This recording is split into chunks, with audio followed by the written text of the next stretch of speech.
Oke, matur nuwun Bu Lurah. Nah, Pak Camat, Pak Kapolsek, Pak dan Ramil tidak harus sampai akhir. Cuman memang lebih afdol kalau sampai akhir. Tapi anytime boleh karena beliau punya kerjaan tidak seperti yang di depan-depan sampean ya. Tugasnya banyak, terutama Pak Polisi kan jam berapapun harus standby untuk keamanan gitu. Pak Camat juga begitu. Nah, nek sampean kan ora digandoli apa-apa.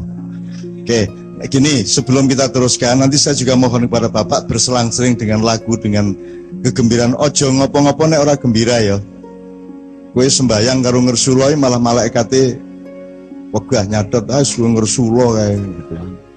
Jadi temukan kenikmatan dalam setiap yang Anda kerjakan, meskipun itu seolah-olah penderitaan, meskipun itu seolah-olah kesulitan, tapi temukanlah kenikmatan di dalam kesulitan yang lebih tinggi dibanding kenikmatan dalam kemudahan.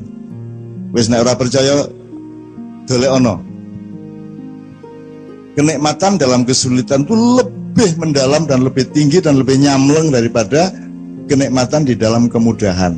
Jadi ojo sambat banget nek mengalami kesulitan, karena sulit mudah itu adalah berjodoh di dalam kehidupan. Nah, sebelum saya teruskan dengan berselang-seling, tafadhol Bapak. Ada yang menarik dari yang diungkapkan Bu Lurah tadi. Pertama soal Kiai Haji, yang nomor 2 soal ya, itu sama temanya. Terus nanti yang terakhir tadi beliau mengakhirinya dengan astagfirullahaladzim. Itu juga sangat luar biasa. Itu juga harus difahami kenapa itu bagus gitu. Kenapa itu mungkin pada saat tertentu, pada konteks dan situasi tertentu ada bedanya kok astagfirullah sama subhanallah sama kalimat thayyibah yang lainnya, tergantung kahanane. Itu nek ndelok cah wedok ayu apa?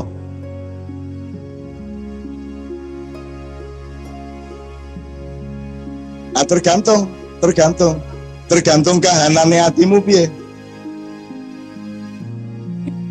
Nek kowe lagi gembira banget ngono kae, kalau gembira banget, lagi rada lumayan duite ono berase beres iku ono cah wedok ayu lihat Mas Allahu Akbar ngono gitu. Allah jan.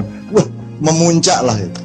Nek pas ra duwe duit, pas mangkel latihan cah wedok ayu banget liwat astagfirullah, wis ora duwe duit dimingi-mingi ngono ta ya. Gitu ya. Nah, itu ada tempatnya masing-masing ya. Syukur awake dhewe gelem titen, cocoke apa ya? Cocoke iki ngomong piye? Nek tiba misale iki apa? Innalillah, ana meneh ngono iki. Temene. Ana sing latah piye nek latah biasa. Biasane ngono kowe. Oke. Ini aja sebuah ilmu Bu Lurah. Kalau dilihat objektif dan universal atau umum, itu sing paling apik misalnya dibandingke Bu Lurah nek ana penduduk sing senengane ngalem-alem, siji, berarti kan ucapan kalimatnya alhamdulillah. Ana sing senengane iki wah Bu Lurah ya anu tenan ya. Wong suci tenan ya kayak. Wah seneng tenan aku ndek Bu Lurah kayak misal gitu ya, itu kan berarti subhanallah. Terus ana wong sing merasa bersalah, terus Bu Lurah saya bisa bantu apa ya? Saya kok belum bisa berpartisipasi. Jadi nek dalam kalimat thayyibah astagfirullah niku nggih. Pokoknya merasa bersalah terus, belum berpartisipasi terus. Menurut Bu Lurah sing paling mancep ning jero ati iki sing ngalem-alem apa sing njaluk ngapura? Sing merasa bersalah. Jadi kalau secara umum astagfirullah itu wirid yang terbaik. Ning aja njur menurut Cak Nun astagfirullah ora usah ngono kuwi to. Ngono kuwi ayat duru ala illatihi itu gumantung kahanane ambek sing jenenge rujak. Misale lotes lah ya penak ta ya. Ning nek subuh-subuh dikae lotes piye kowe? Dadi engko sik to rasa dilabeli, rasa diarani. Ora njur aku memberi ajaran ora, aku iki meng ngepake urip ki macam-macam kaya ngono kuwi kudu empan papan. Nek wong Jawa jelas to empan papan, aku bahasa Inggrisnya ora ono. Bahasa Inggris empan papan apa? Empan iki ya ora ono, nek papan jelas apa? Blackboard. Empan blackboard. Guys, ora iso. Empan papan itu meletakkan sesuatu, memahami sesuatu tepat pada presisinya gitu loh kan gitu ya. Nah, jadi tadi astagfirullah sangat bagus. Tapi yang pertama gini Bu, soal kiai itu tidak ada masalah. Arep kiai haji ra masalah, arep ustadz ra masalah. Angger ojo dianggap kui syariat. Angger ojo dianggap kui tenanan. Kui ming sopan santun, ming kemesraan saja di antara orang-orang yang bergaul secara budaya. Arep cak monggo, pak monggo, mbah monggo, lek monggo, de ya monggo, ora masalah, buyut ya monggo, angger aja dus gitu. Nek gus isi lumayan gitu, nek dus kan kardus. Ya nek kardus, nek wedus gitu. Itu ndak ada masalah kok Bu, jadi nggak salah. Caca guyu ki mergo Caca ki cedak karo aku, wis ora ana jarak, wis ora aku iki ning dhuwur apa ning ngisor, wis bareng-bareng dadi ya sak ana sing mbah, ana sing cak sak karep-karepe ora masalah. Karena pada dasarnya semua gelar-gelar itu adalah urusan keduniaan. Ya tak gak?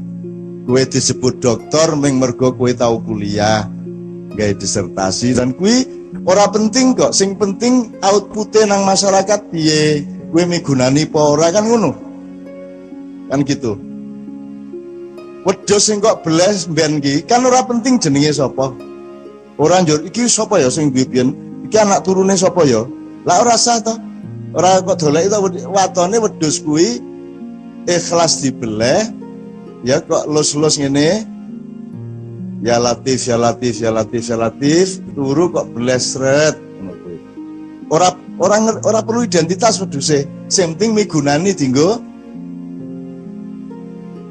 Nggo kowe sing ra tau iso tuku sate kambing, isone meng pecel karo gudeg subuh-subuh kae ya to, kan lumayan pas Idul Adha iso mangan wedhus kan gitu.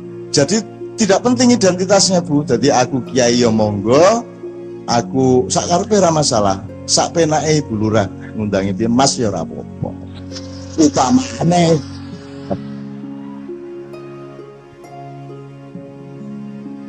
abang nek cara so aa nun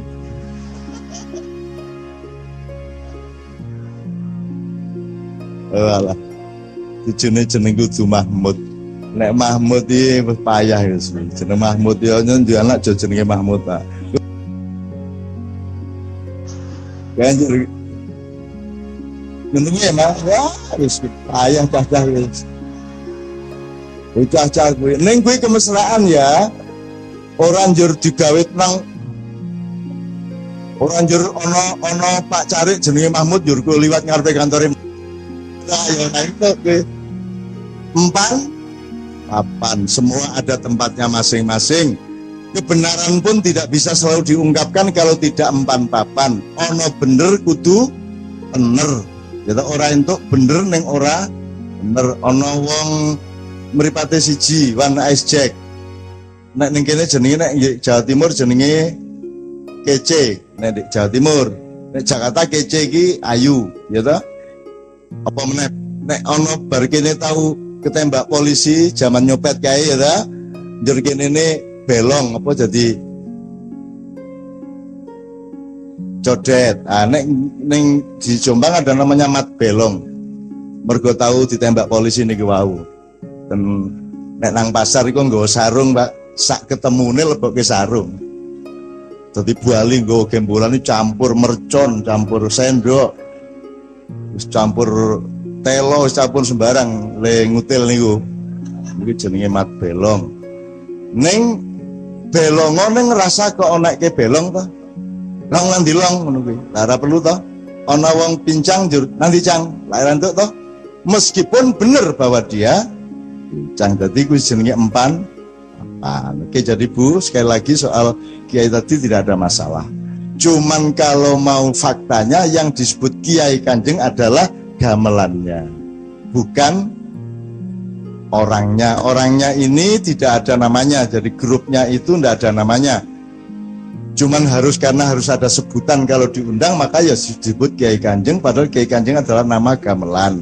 Sama dengan kalau di sekaten Kiai Guntur Madu, Kiai Sekati, nek keris Kiai Sangkelat, nek tombak Kiai Leret, Kiai Bancak, Nogososro Sabu Inten, sapi turute. Nek kebo ning Solo kae Kiai Slamet. Jadi nek ngomong Kiai Haji ki berarti karepe ngonekke aku kebo. Boten Bu, geguyon.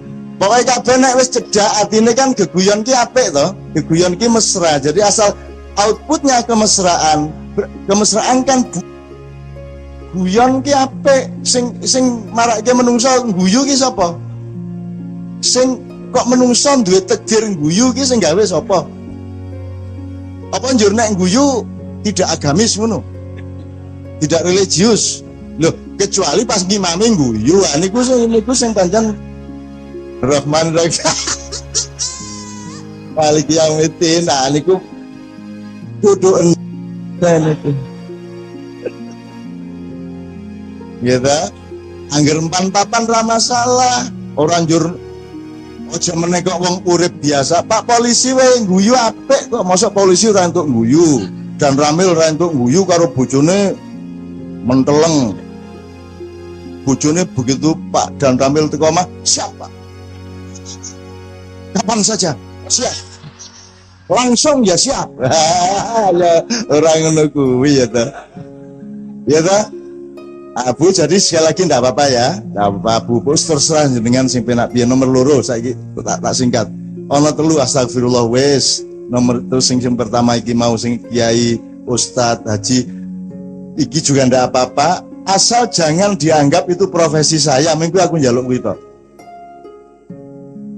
Aku randu profesi, jadi ini bukan profesi saya, ini bukan kerjaan saya. Ini adalah rahmat Allah di mana saya dipercaya untuk melayani orang banyak. Minggu iki tok. Ning kudu profesi lho ya. Di profesi. Sing aku ora gelem ki diceluk artis. Nek siji kuwi aku nesu tenan kuwi ya.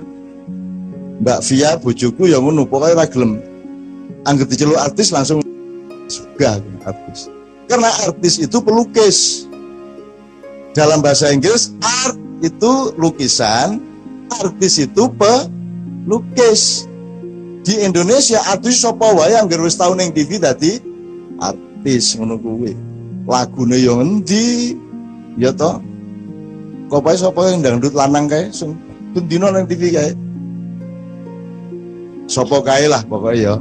Nek kowe nyebut kowe lho sing nyebut aku ora. Dengan mudah disebut lagi artis itu sesuatu yang tersendiri lah. Jadi aku mau coba nek kiai, wong kiai itu ora ono hubungan karo Islam, gitu.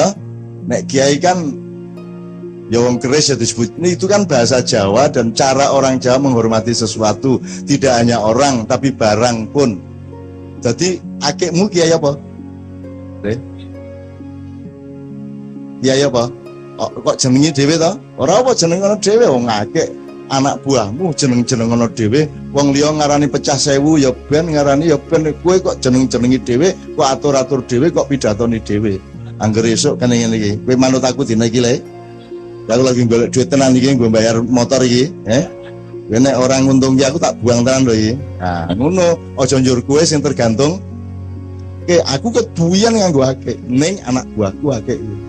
Dadi ora kelne, ora piye sak karepku.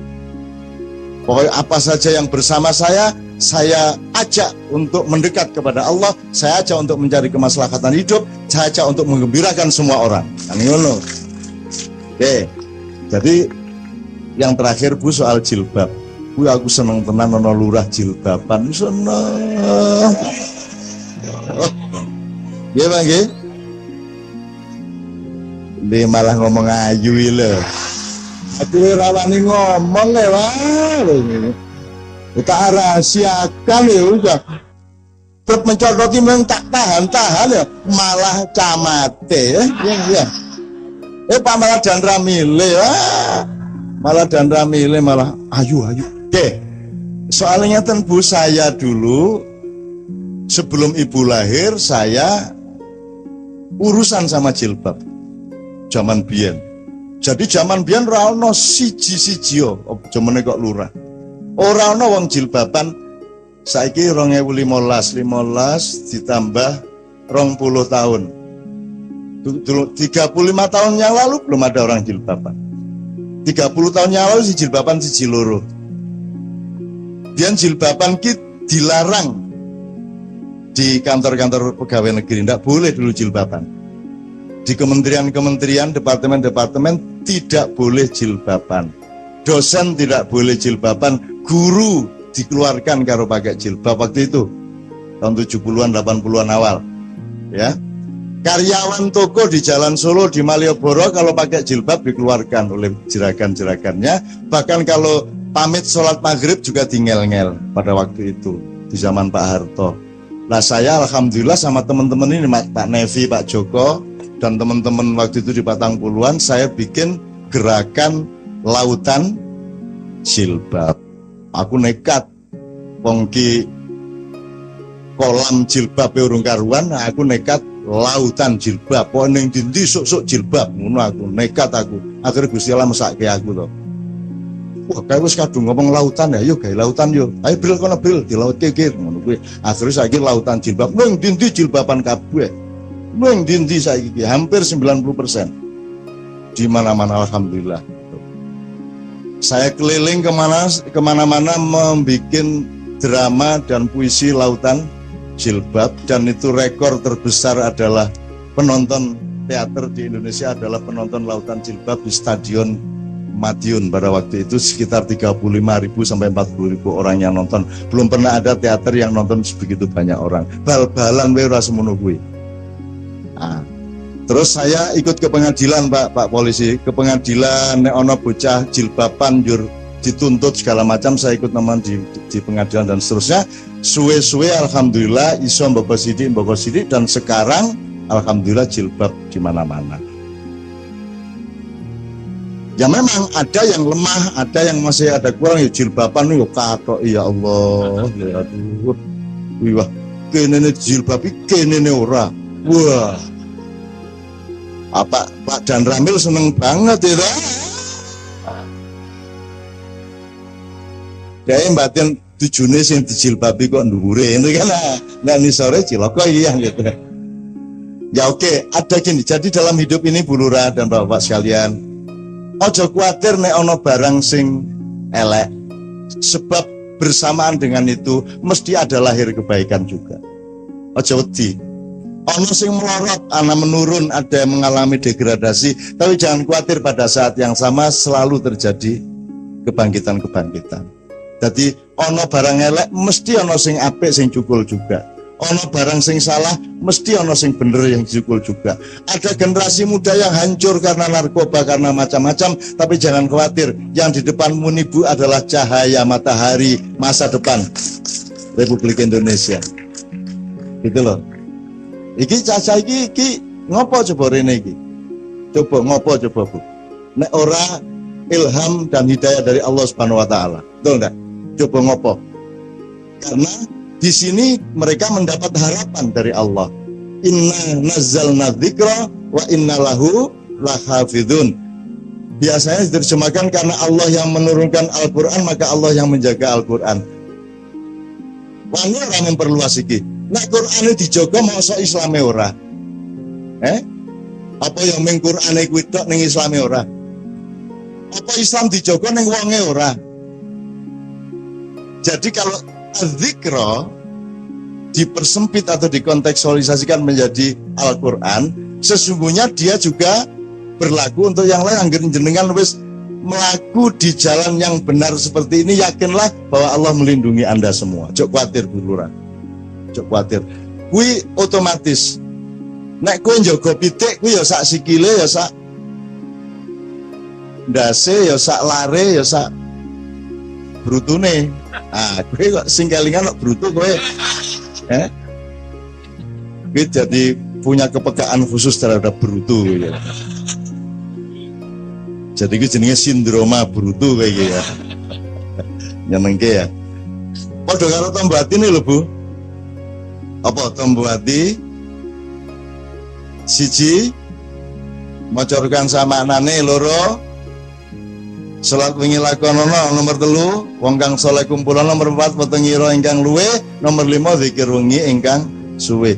Aku takon kan endingnya lah ini salah sawijine sapa bisa ngelakoni ya salah sawijine kuwi satu strategi yang luar biasa. Kowe rasa lima-limane siji wae wis cukup. Insyaallah Gusti Allah ngijabahi. Janjane iki ora ngono kuwi, janjane iki apa ya ana wong salat, ana wong zikir wengi ingkang suwe ning ora salat. Apa ana wong petengira ingkang luwe ning ora maca Quran. Ora ono, dadi kelima-limanya itu otomatis semuanya. Gitu loh. Nek gaduh-gaduh ya bumbu kacange, ya kecambahe, ya lomboke sak piturute akan terkena semuanya gitu ya. Oke.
Assalamualaikum warahmatullahi wabarakatuh. Untukmu yang hidupnya penuh dengan kesulitan. Bagi orang beriman, hidup sejatinya merupakan panggung ujian. Allah berfirman, "Setiap jiwa pasti akan mati, dan kami uji kalian dengan keburukan dan kebaikan sebagai cobaan. Kepada kamilah kalian kembali." Quran Surat Al-Anbiya ayat 35. Menurut Muhammad Ihsan, ujian berupa keburukan dan kebaikan untuk meningkatkan derajat di sisi Allah. Yang paling penting untuk kita ketahui adalah bahwasanya sesudah kesulitan pasti ada kemudahan. Bahkan kemudahan yang didatangkan Allah Subhanahu wa Ta'ala untuk setiap satu kesulitan itu ada 2 kemudahan. Cara agar terbebas dari kesulitan hidup yaitu pertama, dengan ilmu pengetahuan. Setiap persoalan hidup, apabila mengetahui ilmunya akan langsung menginvestigasi akar permasalahannya. Mengurutkan setiap kemungkinan-kemungkinan yang akan terjadi, lalu lambat laun akan menemukan pangkal solusinya. Kata Imam Syafi'i, barang siapa yang ingin sukses di dunia, maka hendaklah dengan ilmu. Barang siapa yang ingin sukses di akhirat, maka hendaklah dengan ilmu. Dan barang siapa yang ingin sukses pada keduanya, dunia dan akhirat, maka hendaklah dengan ilmu pula. Kedua, selalu introspeksi diri. Barangkali banyak dosa dan hilaf yang membuat Allah menetapkan ujian berupa kesulitan bagi manusia. Bisa jadi dari gaya hidup yang salah sehingga banyak masalah. Dan yang ketiga, mengembalikan segalanya kepada Allah, agar segenap orang beriman selalu mendekatkan diri kepada Allah. Marilah kita mendekatkan diri kepada Allah, meminta tolong kepada Allah untuk mengatasi permasalahan yang ada. Kita kurang meminta tolong kepada Allah Subhanahu wa Ta'ala, kita tidak boleh berputus asa. Orang beriman yang menyadari posisi dirinya dalam hidup akan melihat kesulitan sebagai kesempatan untuk tetap istiqomah dalam kebaikan. Ketika didera kesulitan, ia akan tetap ingat Allah, tetap baik dalam hubungan sosial dan bersabar dengan apa yang dialami. Kita tidak perlu cemas, kita masih memiliki Allah. Kemudian yang keempat, ikhtiar dan tawakal. Tugas orang beriman adalah berusaha maksimal dan bertawakal. Gigihnya ikhtiar tidak boleh sampai melemahkan tawakal seorang hamba kepada Allah Subhanahu wa Ta'ala. Begitu pula dengan kuatnya tawakal kepada Allah, tidak boleh sampai melemahkan ikhtiar. Marilah kita menjadi orang-orang yang tidak saja mampu mengatasi permasalahan hidup kita, tetapi kita bahkan harus menjadi orang yang suka menolong kehidupan orang lain, kesusahan orang lain. Dan raihlah akhirat dengan segala anugerah yang telah Allah berikan kepadamu. Dan jangan lupa bagianmu di dunia, berbuatlah ihsan sebagaimana Allah telah berbuat ihsan kepadamu, dan janganlah berbuat kerusakan di bumi, sungguh Allah tidak suka kepada para perusak. Al-Qasas ayat 77. Pandangan dan orientasi hidup manusia menentukan sikap, perilaku, dan keputusan-keputusan yang diambilnya dalam kehidupan. Ada orang yang orientasi hidup di dunia semata, seperti Qarun yang hidup di zaman Fir'aun. Ketika diingatkan untuk membagi hartanya kepada orang lain, dia menolak dengan alasan bahwa kekayaannya belum cukup dan harta yang dimilikinya itu adalah hasil usahanya sendiri. Hasil kerja keras dan keringatnya sendiri. Ada pula yang orientasi hidupnya akhirat semata, seperti 3 orang di zaman Rasulullah. Yang pertama bertekad untuk melakukan sholat sepanjang malam selama hidupnya. Yang kedua akan melakukan puasa terus-menerus sepanjang umurnya. Dan yang ketiga, tidak akan menikah sepanjang hidupnya karena hal itu akan mengganggu konsentrasi ibadahnya. Allah Subhanahu wa Ta'ala melalui firman-Nya di atas dan ayat-ayat lainnya memberikan petunjuk mengenai orientasi hidup yang seimbang, yaitu orientasi hidup akhirat tanpa melupakan dunia. Jadi, tujuan akhir hidup manusia memang akhirat, tapi jangan lupa bahwa manusia juga boleh menikmati bagiannya di dunia. Rasulullah SAW memberikan nasihat kepada 3 orang yang diceritakan di atas dengan bersabda,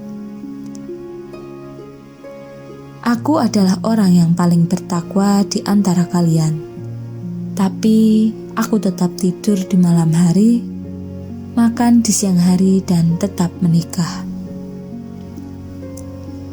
Kalimat "dan jangan lupa bagianmu di dunia" ini berbentuk larangan, tapi dalam surat Al-Hajj ayat 18, Allah mengingatkan kita semua sebagai orang-orang beriman agar berorientasi ke masa depan.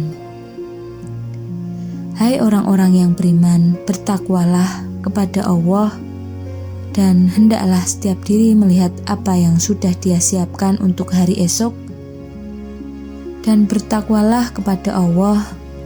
Sesungguhnya Allah Maha mengetahui sedetail-detailnya apa yang kalian lakukan.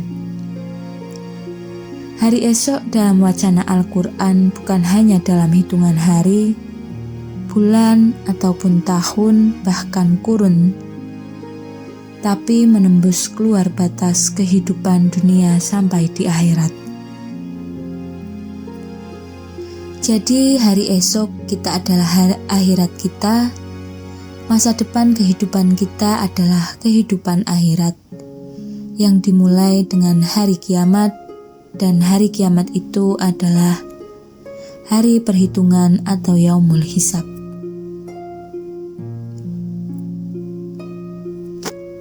Di yaumul hisab, manusia ditanya atau diminta pertanggungjawaban tentang 4 hal yang paling mendasar.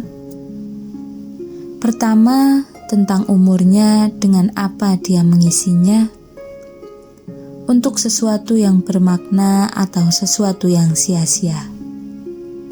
Diisinya dengan amal baik atau amal buruk, dengan kegiatan yang membawa kemanfaatan kepada sesama manusia atau membawa kemudaratan.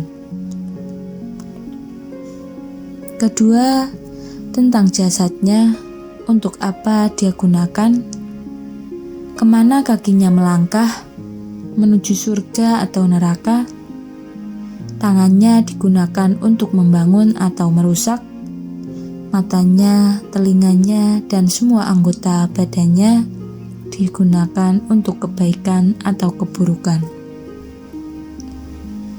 Ketiga, tentang ilmunya, apa yang dia lakukan untuk menerangi atau menggelapi, untuk mencerdaskan atau membodohi dan membodohkan, untuk meluruskan yang bengkok atau membengkokkan yang lurus, untuk membela kebenaran dan keadilan atau mendukung kepalsuan dan kezaliman. Kemudian yang keempat, tentang hartanya, bagaimana dia memperolehnya, dan untuk apa dia gunakan. Diperoleh dengan cara halal atau haram, digunakan untuk kemanfaatan atau kemudaratan. Termasuk dalam hal keempat ini adalah jabatan atau kekuasaan. Bagaimana kamu memperolehnya? Dengan cara yang hak, benar, sesuai dengan hukum dan akhlak yang mulia, atau dengan cara yang batil, tidak sesuai dengan aturan dan akhlak yang tercela. Dan setelah jabatan atau kekuasaan itu digenggam, untuk apa kamu gunakan? Untuk membangun kejayaan umat dan bangsa, atau untuk membangun kejayaan pribadi, keluarga, dan golongan.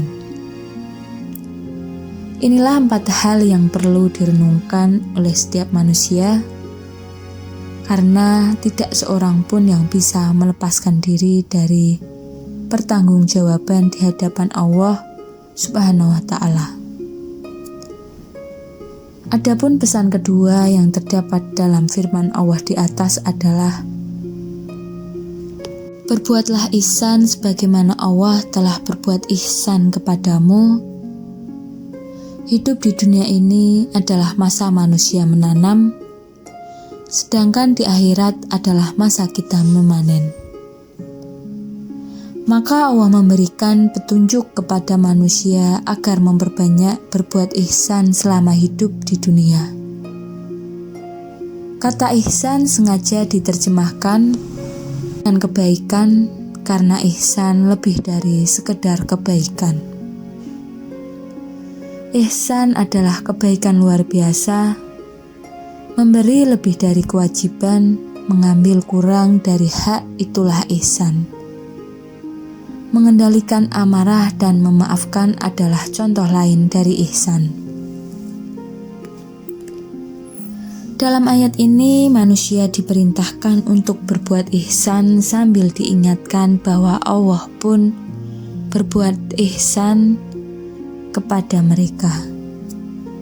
Allah memberikan rezeki kepada semua manusia, baik yang beriman maupun yang tidak, kepada orang yang menyembahnya atau tidak menyembahnya. Jika manusia berbuat ihsan, maka ihsan Allah kepada mereka pun akan dilipat gandakan. Dan pesan ketiga, janganlah berbuat kerusakan di muka bumi. Melakukan kerusakan adalah kebalikan yang sangat jauh dari melakukan ihsan. Ada orang yang secara sadar melakukan kerusakan, tapi ada yang melakukan kerusakan tapi tidak sadar bahwa dia melakukan kerusakan. Dalam surat Al-Baqarah ayat 11 dan 12, Allah menggambarkan salah satu sifat orang munafik adalah jika dikatakan kepada mereka, janganlah kalian melakukan kerusakan di bumi, mereka menjawab, kami justru membangun bukan merusak. Lalu Allah menegaskan, tidak, mereka telah merusak tapi tidak merasa. Inilah yang sedang melanda negeri kita dewasa ini. Semua merasa melakukan kebaikan untuk rakyat, bangsa dan negara, padahal sebenarnya telah melakukan perusakan yang luar biasa terhadap sendi-sendi kebangsaan dan nilai-nilai kebaikan. Kesulitan tidak selamanya selalu dianggap sebagai ujian dan hukuman dari Allah Subhanahu wa Ta'ala, tetapi bisa saja ia sebagai pertanda kasih sayangnya kepada diri sang hamba. Begitulah seharusnya keyakinan dan prasangka sang hamba terhadap Tuhannya, agar dia selalu mendapatkan rahmat dan bimbingannya dalam meniti kehidupan yang fana ini. Percaya dan yakinlah kepada kemurahan, keadilan, dan kebijaksanaan Allah Subhanahu wa Ta'ala. Wassalamualaikum warahmatullahi wabarakatuh.